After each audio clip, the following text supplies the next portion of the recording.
You're absolutely going to hate. I just know it. I'm just going to say it.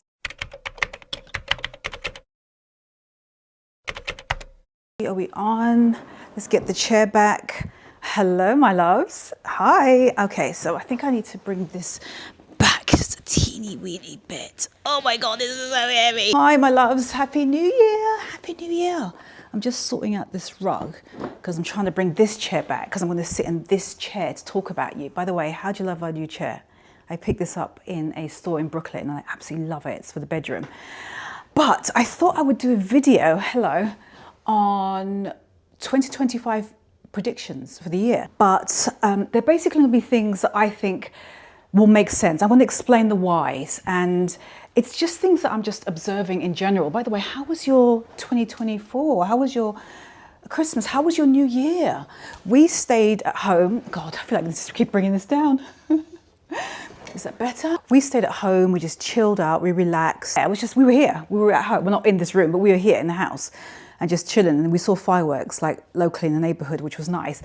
And my mate Paula, hi Paula, if you're watching, but she called me and we did FaceTime audio when it was 12 o'clock on her time. And she went up to this area, it's elevated, that she could actually see the whole fireworks from, and because the main fireworks for London, sorry, I'm really like talking about stuff you probably don't give a crap about, takes place around Big Ben on the River Thames, which I actually watched live, I think on the BBC News. It was so nice to watch. Anyway, so that was my New Year. It was just like hanging out, just being at home. Yeah, so it was that.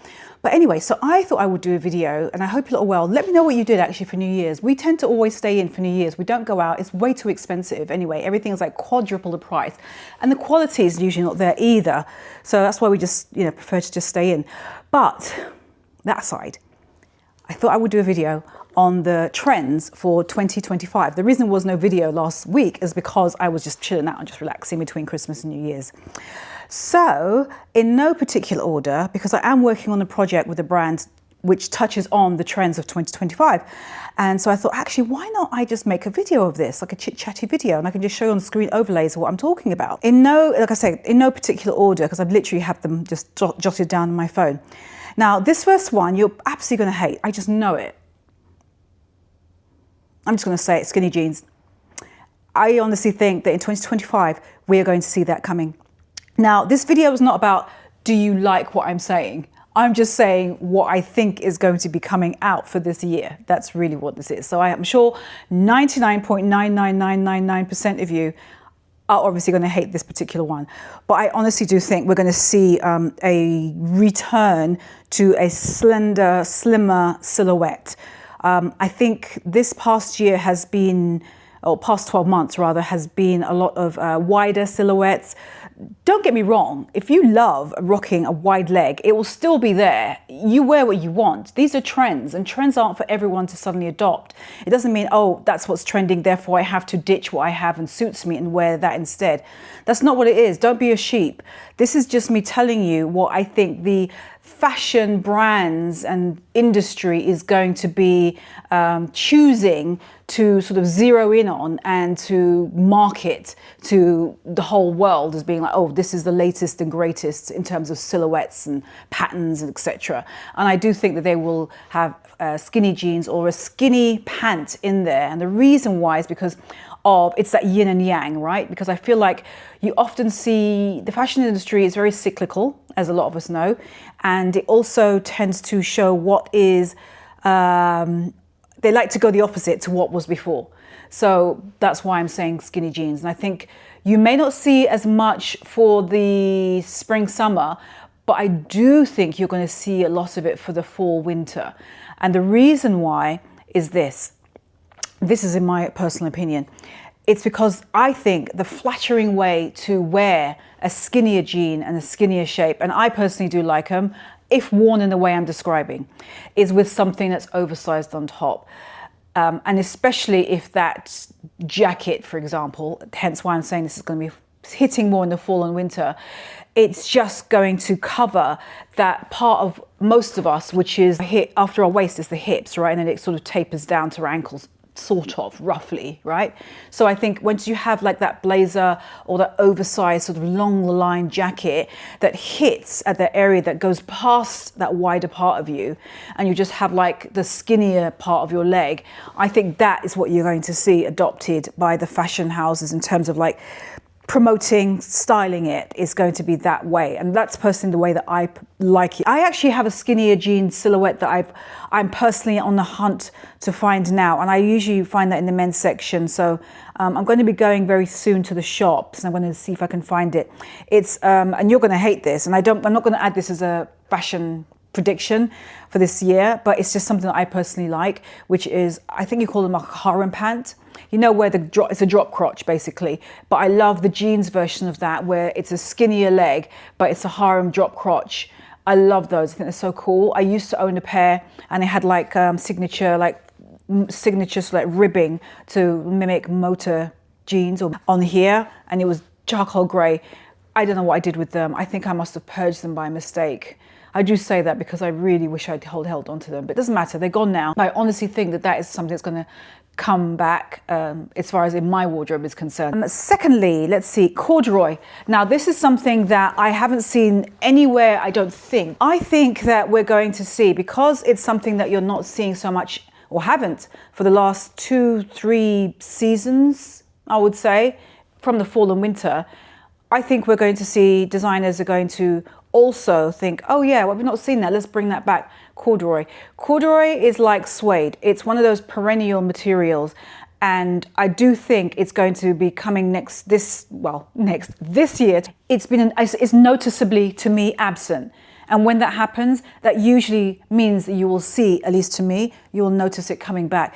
Fashion is always recycled, it's always cyclical. And I think things like corduroy is just one of those fabrics that is a forever, it's a classic, it's very unisex, and it's very, very flexible, right? You can wear it in so many different categories, whether it be bags, whether it's skirts, and you can really lean into like the 70s vibe of it. Can you imagine Chloe, like for her collections, whether it be for this particular season, the fall winter 2025, or for the next, I can easily, if I was working with Chloe right now in the design house, I would definitely bring back corduroy for the 2025 collection, for a fall winter collection, because one, it so screams 1970s, which to me is so much, and boho, which to me lends itself perfectly for that boho girl during the fall winter, which is so the DNA of Chloe. So you can imagine like a gorgeously, beautifully cut corduroy flare or straight leg trouser, or a gorgeous, stunning 2-piece or even a 3-piece suit in the most gorgeous 70s kind of colors, jewel tones. Anyway, I can easily see that. Wow, I'm going to stop talking because I don't want to like give them ideas, but you know what? At least you heard it here first. But I can imagine corduroy easily coming back across different design houses, even in bags. I can imagine them coming up with some really cool, just really sumptuous looking bags in corduroy, different shades as well, not just the usual kind of brown, which I think of when I think of corduroy, but I can imagine it in like jewel tones, right? So in bottle greens, maybe in like a gorgeous navy, sapphire blue. So surprising, so different. It's not suede, it's corduroy. And I can definitely see that coming. All right, so another one that I think is going to be a trend for 2025, and this is more of a micro trend, but it is going to be wearing geek kind of glasses. Anything that has like, almost like looking like you're wearing prescription optical glasses. Think Clark Kent kind of vibe. I think we're gonna see that as well. I just think that it's going to be almost like it's like the naked version of statement glasses. It's something that I think is very wearable for a lot of people. It goes with a lot of your outfits. It's kind of like a new neutral, but you're taking in the glasses category. So that's why I think it's something that I will see as coming forward more during 2025. These ones are by Men's. These are Saint Laurent. I picked these up in Paris, and I love these glasses. They do have the slightest of tints on them. I'm not even sure if you can even see. You probably can't. But I just think that it's just such an easy way to add something to your look, and it just gives a vibe.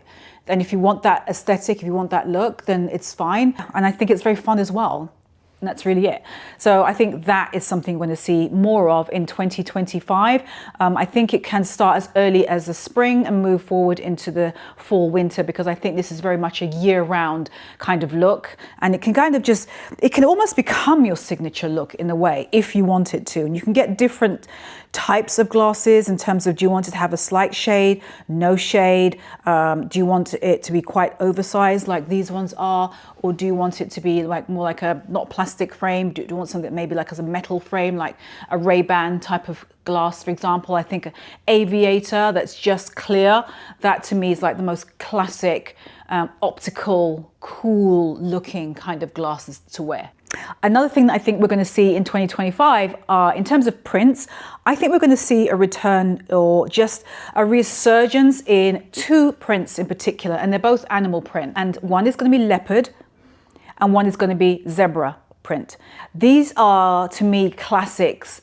I think they're never going to go out, but I think what's good about them is that you can take them in any way you want, and they lend themselves really well for the spring, summer, in lighter weight fabrics and in silhouettes, as well as during the winter time in coats, in jackets, in hats, in gloves, you know. But in the summertime, I could easily see them wearing like a beautiful floaty dress or semi-sheer dress that is in leopard print, right? Or a skirt, leopard print. But how cool would that be in that right fabric? That'd look fucking sick. Do you know what I mean? Fresh, because you're putting it on a fabric or a category of clothing that you've not seen before. And I can see that happening with zebra print as well. Exactly the same reason as leopard, but with obviously with zebra, it's much more, oh my God, I sounded American. I shouldn't say zebra, should I? I should say zebra. Karen, stick to your British roots, stick to your British roots, even if you're not living there. For the cooler toned skin girl, I can imagine them wearing that, the zebra. I love wearing either. I have owned my Ronnie Kobo dress for ages and I still own it. It's still in my wardrobe. I'll see if I can insert a picture of it here. I love that dress. It's just so good. That dress is going nowhere. It's so funny because I remember wearing it once. I think I wore it again. I think it was during New York Fashion Week, and I wore it with my Fendi purple sequin baguette bag. And I got a comment from someone. I think it was in my Instagram. I can't remember. But they wrote something like, I think you need to give that dress a rest, girl. And I thought to myself, how awful is that to say? You know, in a time when trying to champion the re-wearing of your outfits and into different ways, and as well as this leopard print coat, which is downstairs. I'll show you again on screen what it looks like. I got that from Love Day 31. It's a vintage shop in Queens, and I absolutely love that coat. It is just the best. And the reason why I love that coat so much is because you don't see it in that length, because it's quite long. I'm 5'7", and I love the length of it.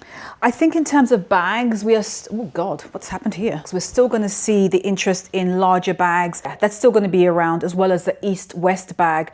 I think with the overall design of bags, though, we are definitely going to see them sticking to maintaining that kind of clean aesthetic, very minimal buckles and hardware and things like that. It's just going to be quite simplistic.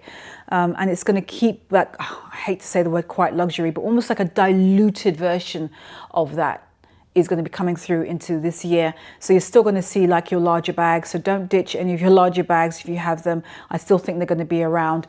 I do think, speaking of bags, I've been thinking about the whole like Walmart Birkin thing that you've been hearing a lot, at least it's been trending a lot on, if you haven't been seeing on YouTube Shorts, it's definitely been trending on TikTok. I think that the whole era and of dupes and things like that, I don't think we're going to see like literally there's going to be a massive surgence in everyone wearing the exact copy, which is basically replicas of what is luxury houses are doing. But I think what we will continue to see is a inspired version of. So take, for example, the Row Margaux. You will see the high street will come up with their own versions of those type of bags. So you're going to have like similar sort of bowling bag, classic rounded corners shape, flat bottom, two handle, hold in the hand, sort of tote overnight style silhouette bag. That's going to continue into this year. So, for example, with the A.L.C bag, you did see other houses come up with similar, very narrow east-west bags with an overly exaggerated, larger double strapped handles. And I think you're going to see, again, you're going to see more houses will continue to see what is going down the runway, and they'll do their own inspired version of it. See it more and more with bags that are already very simplistic looking, haven't got too much bells and whistles on an inspirational standpoint. And I think it's just going to be an overall sort of, there's still going to be that interest in wearing bags that have that very simple look to them, that don't have too much going on, but are quite medium to large sized. I think we're still going to see that happening. Oh, another trend that we're going to see is you're going to see luxury houses dipping further into the archive, further reissuing. Happened already in 2024 and 2023. Just bags I can think of out the top of my head. I'm literally freestyling now. This is not written anywhere. But we have the Prada nylon reissue bag, which that came out as a result of it being one of the 90s bags. It was like a chokehold bag at the time, where a lot of celebrities at the time were wearing them. Bloggers were wearing those bags. They've brought that bag back out. Louis Vuitton at the very end of 2024, right into 2025, has returned with their collaboration bag with, whose name escapes me right now, but I'll write it on the screen. That bag has literally just dropped, and you will be seeing it all over probably your For You page, has been brought back. You also saw it with Balenciaga last year, who brought the return of the Balenciaga City bag. That bag had everyone in a chokehold back in 2004, 2003, 2005. I still own my 2005 and 2006 Balenciaga City bags. I love those bags. They're going nowhere. They're very much the DNA of Karen. I love them. And they were back in the day when it was a completely different creative director and nothing like what the house is now. Balenciaga back then was, to me, it's just like a completely split screen difference to how it is now. You're also going to see a resurgence again throughout this year. Gucci have done it obviously with not just the Gucci Jackie bag, which I think they brought back from 2023, if I'm not mistaken. Also, they brought back the Gucci Blondie bag. That's also one of their vintage archive bags. They also, from 2022, 2023, brought back the 1955 Horsebit bag. These are iconic bags from their archives that they're pulling forward and reissuing in updated colors, fabrics, sizes as well. They're playing around with making them in different sizes that they weren't in before, offering them in the men's section when they weren't offered before.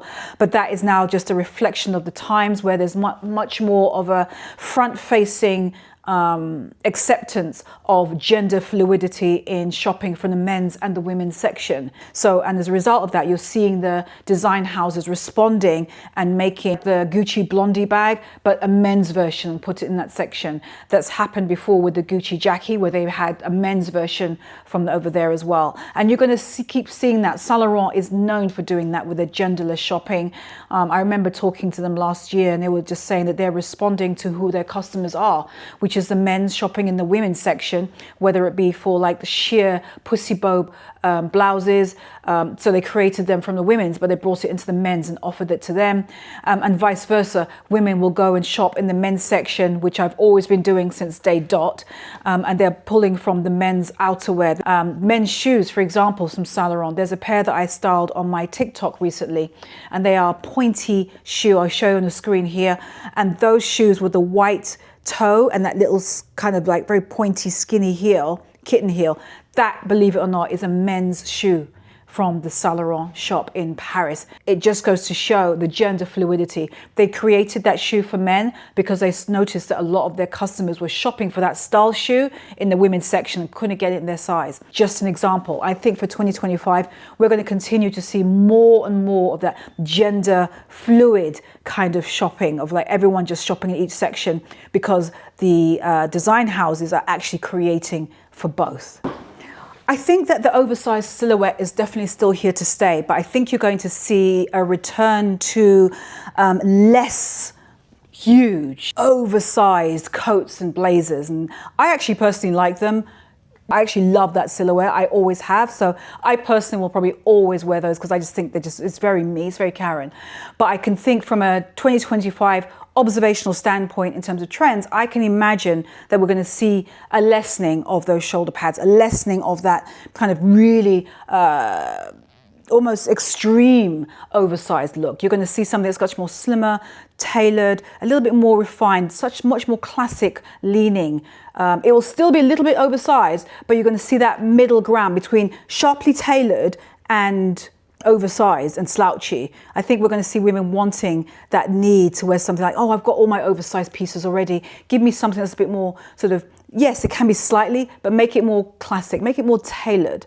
I think we're going to see more of that in 2025. It's going to especially going to come through towards the latter end. See those collections that's going to come down the runway for 2025 from February, right? The shows are going to start from then, showing you what's going to be coming in fall, winter.